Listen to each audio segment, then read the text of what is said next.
Legal.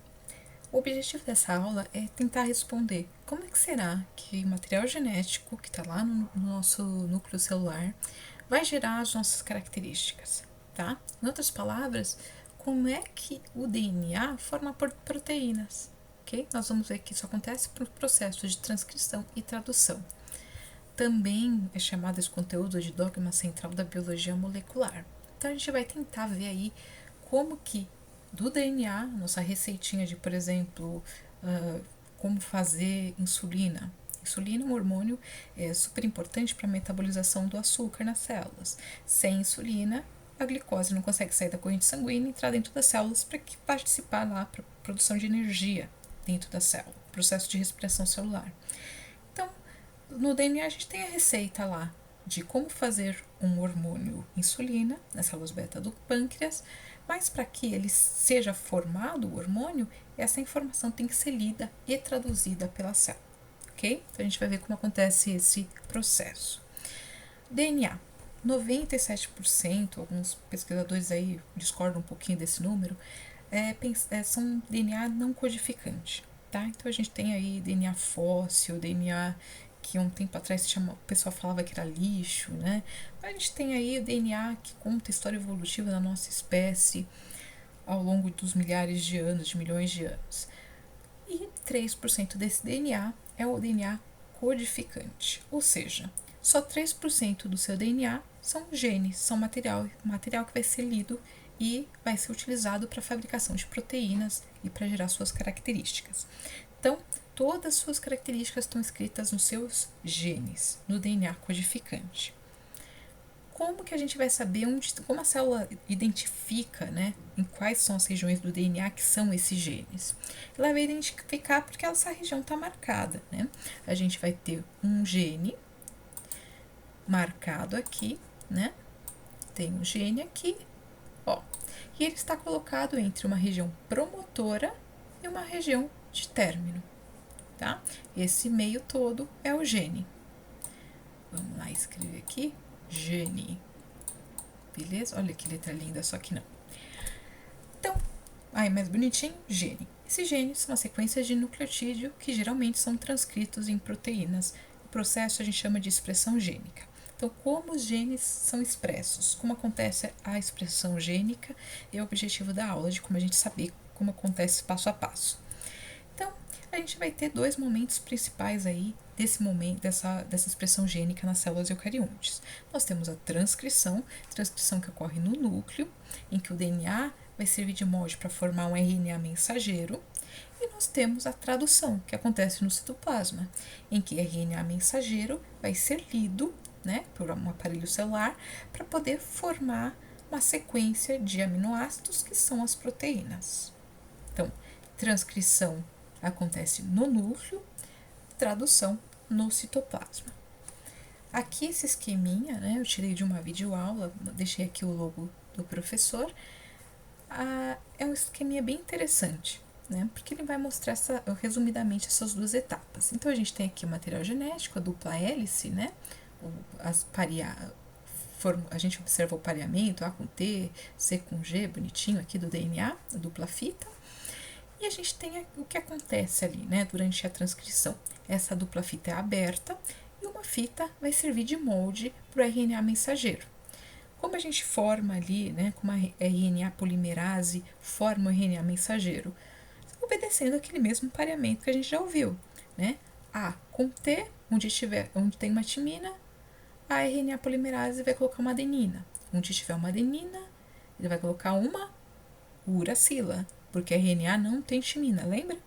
Lembra daquela frase? Adoro tomar coca gelada? Adoro tomar, pra gente saber que a adenina sempre pareia com timina. Só que quando a gente chega aqui no RNA, a gente tem que lembrar que a timina do DNA é substituída no RNA por uracila, tá? Coca gelada, ó, pra gente lembrar que C pareia com G. A, sempre onde tiver um T, ela vai colocar um A, onde tiver um A, um U, onde tiver um G, vai colocar um C, A, um U. Beleza, tá sendo formada aqui uma molécula de RNA mensageiro. Essa molécula de RNA mensageiro, depois de sofrer o splicing, que a gente vai ver o que é um processo de maturação desse RNA mensageiro, ela vai sair do núcleo da célula e vai chegar no citoplasma, onde a gente vai ter a tradução dessa informação, tá? A tradução em cadeia de uma cadeia polipeptídica, uma cadeia de aminoácidos, que é uma proteína. Belezinha? Então, transcrição é o processo em que a informação genética é transcrita na linguagem de DNA para a linguagem de RNA mensageiro.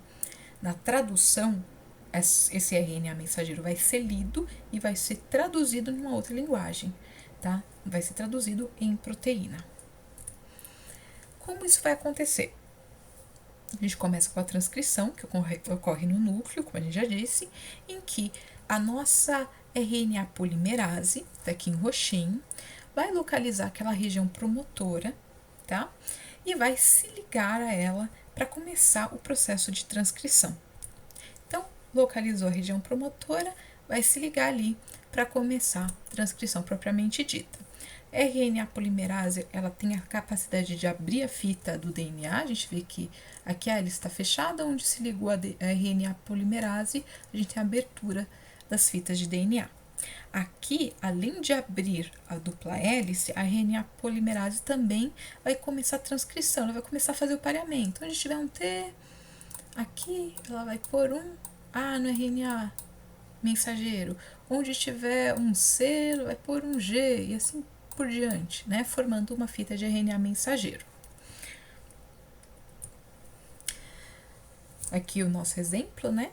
O DNA vai servir de molde, o RNA mensageiro, por complementaridade, vai sendo formado, tá? Como eu já havia explicado ali no slide anterior. Então, T, onde tinha um T, a RNA polimerase pareou com A. Onde tinha um G, pareou com C. Onde tinha um A, pareou com U, né? Porque a timina não existe no RNA, beleza? Essa polimerização, esse acréscimo, né, de nucleotídeos para formar o RNA, sempre vai acontecer no sentido 5' 3', ok?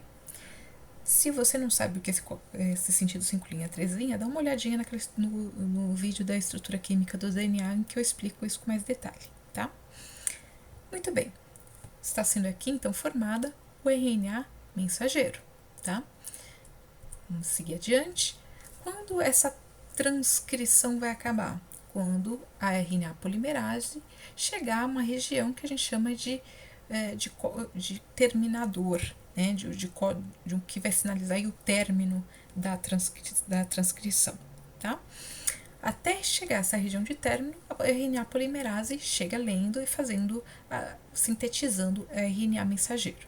Chega na região de término, ela sabe que ela tem que se desligar e liberar o RNA mensageiro, tá? Que acontece aqui na imagem, tá? Chegou ao término, RNA polimerase se soltou, vai ali procurar sua próxima região, seu próximo gene para ser transcrito. E o RNA mensageiro tá aqui, ó, tá? Em vermelhinho, tá aqui, ó, bonitinho, aqui embaixo. Foi liberado também. Muito bem. Esse RNA mensageiro não está pronto para ser lido. Ele precisa sofrer um processo que a gente chama de splicing, né? Quer dizer, os americanos chamam de splicing. A maior parte dos livros traduzem como maturação do RNA.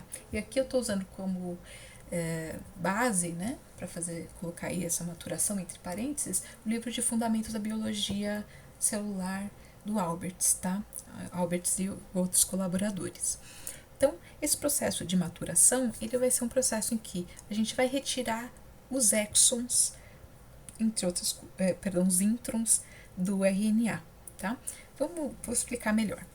Esse RNA aqui vai ter regiões que são codificantes, tá? Regiões que têm informação para a produção da proteína. Essa região a gente chama de exons, tá? E tem regiões não codificantes, que são os introns. Intron, você pode associar essa palavra de intron como intrometido. Intrometido não tem nada a ver com o assunto, não tem nada a ver com a proteína, tá? Então, ele vai precisar ser removido desse RNA mensageiro para que o RNA tenha só trechos que são codificantes. Então, esse processo de splicing, entre outras coisas, vai fazer com que esses introns sejam removidos. outra coisa que acontece no splicing, né, na maturação do RNA, é adicionada na porção 5' um cap, tá? Esse cap do inglês tem uma tradução do próprio Albert escrevendo cap com Q, o E, né, como cap de soldado em portuguê'. Esse cap é uma região, é uma estrutura de proteção, tá, da porção 5'. Aqui na porção 3' é adicionado uma cauda de várias adeninas, tá? Essa cauda de poli A, tá? Então, aqui é adicionado um cap e aqui a cauda de poli A, na porção 3'. Essas estruturas servem para proteção da informação, tá? Da informação que é importante para codificação. Então, processo que acontece no splicing, a gente vai ter o processamento para retirar os introns, adicionado também na porção 5' um cap de proteção e na porção 3' uma cauda de vários azinos, cauda de poli A, tá?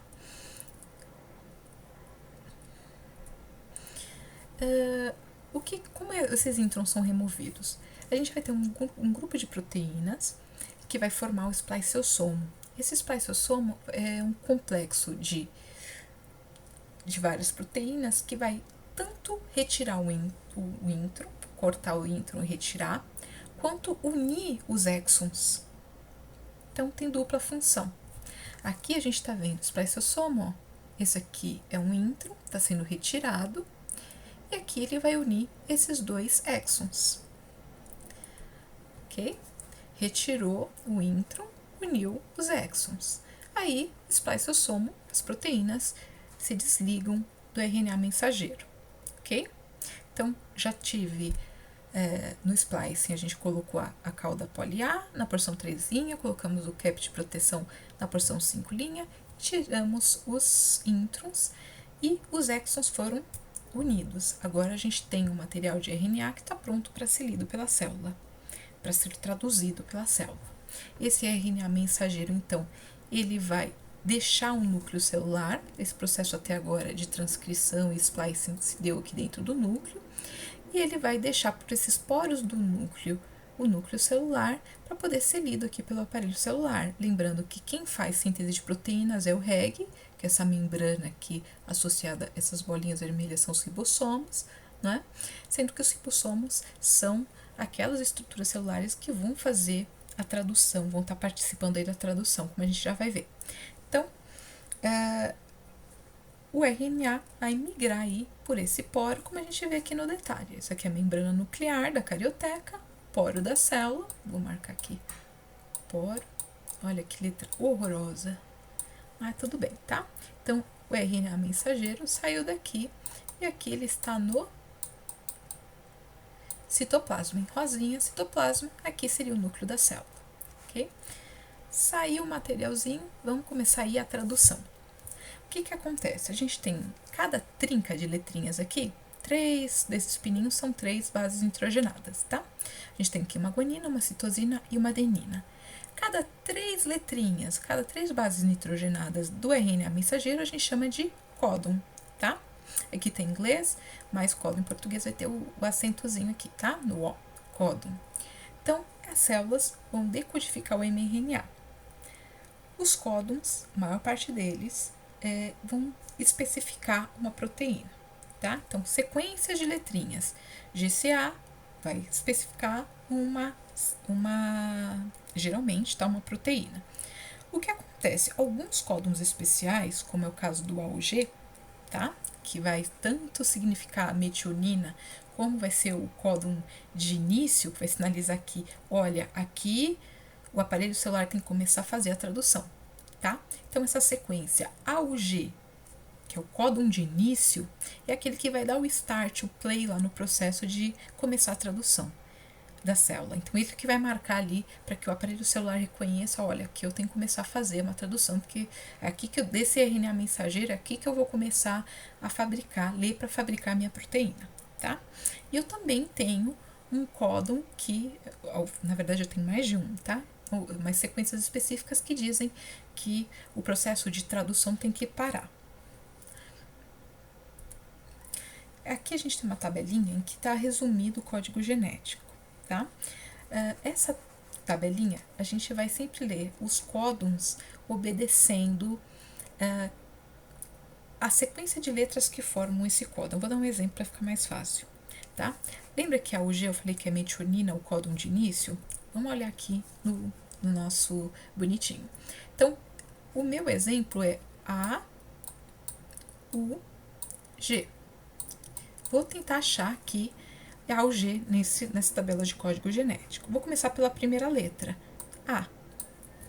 Localizo aqui, letra A, beleza? Então, a minha informação vai estar aqui. A segunda letra, eu vou procurar aqui, A, U, tá? Então, A e U, eu tenho, esse é o meu quadro de interesse. Terceira letra, G. A, U, G, tá aqui. Match, vou olhar aqui, aqui a gente tem uma sigla, tá? Tem que colar aqui na minha tabelinha de abreviaturas, metionina. Então, A, U, G vai ser igual a metionina. Beleza? Vamos dar um outro exemplo. Vou chutar um aqui. AGG. Vamos descobrir quem é o AGG. Primeira letra. Tá aqui, achei. A. A segunda é G. Onde A e G se encontram? Aqui. Então, esse é o quadradinho que eu vou estar olhando, tá? A e G. Agora, eu vou procurar a linha, terceira letra, G, dentro desse quadrinho que eu já tinha identificado. AGG, achei. Aqui, ó. Arg, procura aqui no meu significado, arg, arginina. Então, AGG vai ser igual ao aminoácido arginina.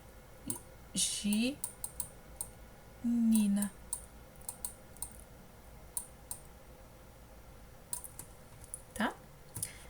Muito bem. O que a gente percebe aqui? Primeiro, o código genético, a gente aprende aqui que um aminoácido pode ter vários códons que representam esse mesmo aminoácido. O que acontece? Ao longo da evolução, o material genético, ele criou uma característica que seria a redundância, tá? Por que existe essa redundância de informação? Imagina que aqui eu perdesse uma sequência na célula, eu tivesse uma mutação, eu teria ainda assim a fabricação de uma arginina, tá? Porque eu tenho vários códons que são redundantes, que trazem a mesma informação. Para formar arginina, eu teria todas essas possibilidades, 1, 2, 3, 4, 5, 6 possibilidades. 6 códons diferentes que vão gerar a produção, né, vão significar arginina. Então, o material genético, o código genético, ele é redundante. Eu vou ter vários códons que representam o mesmo aminoácido. E eu vou ter alguns desses códons que eles vão ser os meus códons de parada, que é aqueles que vão sinalizar o final da minha leitura, da minha tradução, ok? Vamos lá. Outra coisa que é importante, o código genético ele é universal, ou seja, a não ser algumas exceções que a gente tem algumas bactérias em que as sequências, né, os códons podem significar aminoácidos diferentes, toda a diversidade de seres vivos obedece essa tabela de código genético, tá? Muito bem. Então, os códons são lidos. Aqui a gente tem um códon de start, o AUG, da metionina. Ele vai simbolizar para a célula que aqui vai ter que se prender ali o ribossomo para que comece a leitura dessa informação. E lá, no finalzinho, né, desse RNA mensageiro, a gente vai ter o códon de parada. Esses códons de parada, olha aqui, podem ser o UGA, o AG ou o AA. Lembra da redundância do código genético? Ou seja, todos esses códons, esses 3 códons diferentes, o aparelho celular vai ler como a mesma coisa. O ribossomo vai chegar aqui falando que terminou a minha leitura, a minha tradução dessa informação genética.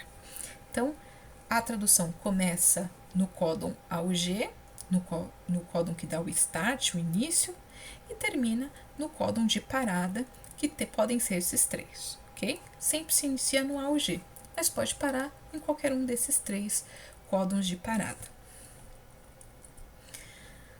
Bom, nesse códon de início, né, que seria aqui, ó, o nosso AUG, aqui está se ligada à subunidade menor do ribossomo, então ele se ligou aqui, e eu vou ter um RNA de transporte que vai trazer aqui, ó, um aminoácido que a gente já sabe que aqui é a metionina, né? Então ele está trazendo aqui um aminoácido que é a metionina. Que letrinha feia. Tá, deu para entender. Metionina tá aqui, ó. E esse RNA de transporte, ele vai se ligar ao nosso códon por essa porção que é o anticódon, tá? Então, ali no meu códon que sinalizou o meu início, vão se ligar a subunidade menor do ribossomo. E a essa unidade também vai se ligar um RNA de transporte que vai trazer o primeiro aminoácido que vai ser traduzido, ok? E como que se liga aqui o anticódon ao códon? Por complementaridade. A pareando com U com A, G com C, no caso aí do exemplo que eu desenhei, tá? Então, A, U, G, olha ali, esse aqui é o meu códon do RNA mensageiro, esse aqui é o meu anticódon em azul, do RNA de transporte.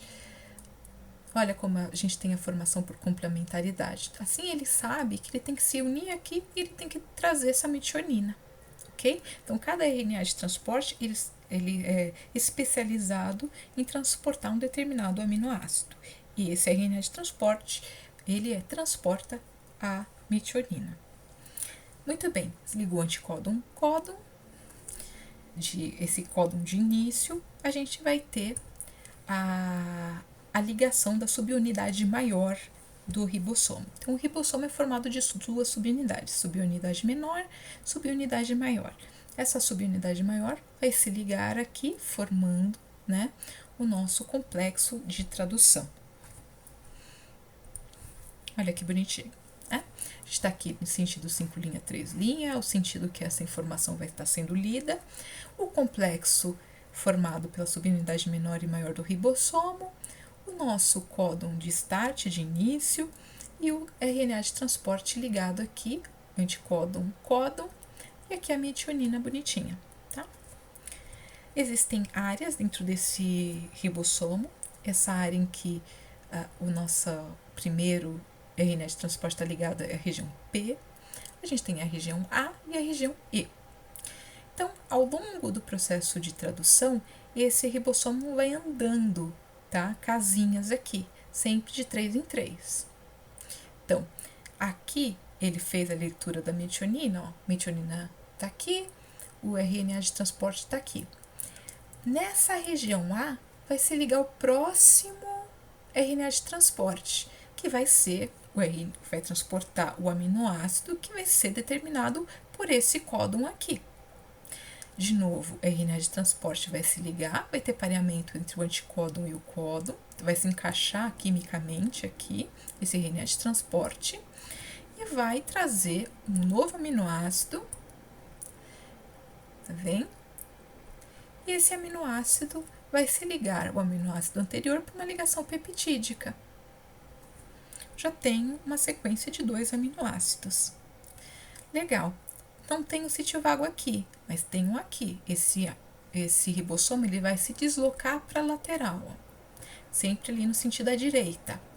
Agora eu tenho uma nova região vaga. O próximo RNA de transporte vai ocupar esse slot, essa região A, e aqui o E vai ser liberado pelo RNA de transporte, que vai voltar ali para a célula para localizar um novo aminoácido e ser reaproveitado em outro processo ou nesse mesmo processo de tradução. Opa! Muito bem. Então, aquele que já tinha liberado seu aminoácido aqui, ó, sai pelo slot E.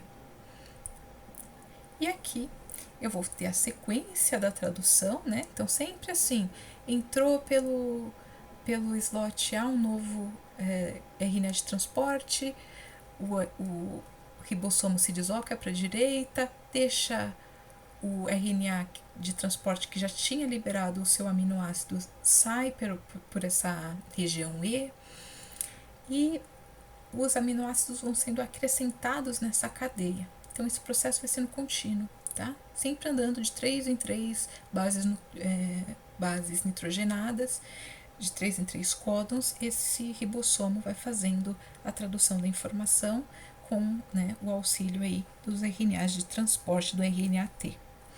Quando esse processo termina? Quando a gente chega aqui no códon de parada.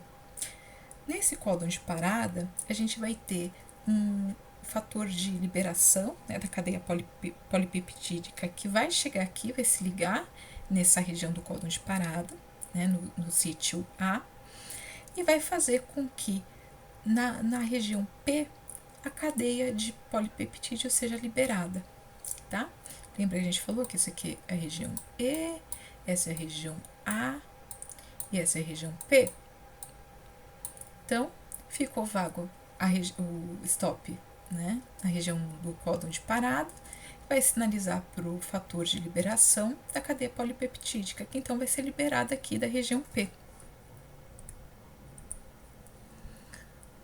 Pronto, agora a gente tem uma proteína pronta, funcional, tá? Que já foi totalmente traduzido, o processo terminou. E aí o que vai acontecer com esse fator de liberação, com o ribossomo, com o RNA mensageiro, tá? Esse RNA mensageiro, ele vai se desprender desse complexo de tradução, ele vai ser desmontado, essas pecinhas vão ser reaproveitadas pela célula, tá? Então a célula está sempre montando, remontando esses RNAs de mensagem, RNA mensageiro, perdão. O nosso ribossomo vai se desligar desse RNA mensageiro e vai começar outro processo de tradução, né? E a mesma coisa os RNAs de transporte. Eles vão localizar novos aminoácidos, vão participar de outros processos de tradução. Então, esse complexo se desfaz, mas essas pecinhas continuam tendo suas funções dentro da célula. E a proteína, por sua vez? Né? Aí depende do objetivo dessas proteínas que foi fabricada.